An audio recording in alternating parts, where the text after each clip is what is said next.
masyado ka nang nag-aalala, ilapit mo yan sa Diyos at manalangin. Huwag kayong mag-alala sa anumang bagay.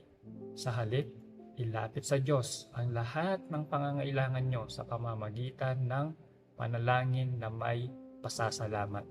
Kapag ginawa nyo ito, bibigyan kayo ng Diyos ng kapayapaan na siyang mag-iingat sa puso ninyo at pag-iisip dahil kayo ay nakay Kristo Jesus. At ang kapayapaang ito ay hindi kayang unawain ng tao. Anxiety, Israel, lalo na kapag puno ang isip natin ng pag-aalala. Daming what if. Paano kaya kung di ako pumasa? Paano kaya kung di ako matanggap? Paano kung malugi? Paano kung hindi ako magtagumpay? Paano kung hindi ako gumaling?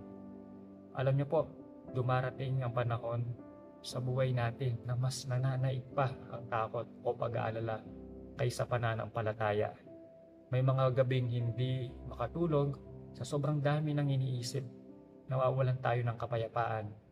Hindi pa man nangyayari, pasan na natin ang bigat. Kaya napakahalaga po na lagi tayong bumalik sa kung ano ang sinasabi ng salita ng Diyos. Ang sabi niya dyan, huwag kayong mag-alala sa anumang bagay. Sa halip, ilapit sa Diyos ang lahat ng pangangailangan nyo sa pamamagitan ng panalangin na may pasasalamat.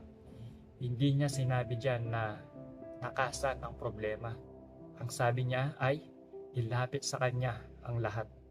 Ang bawat pag-aalala, ipanalangin mo.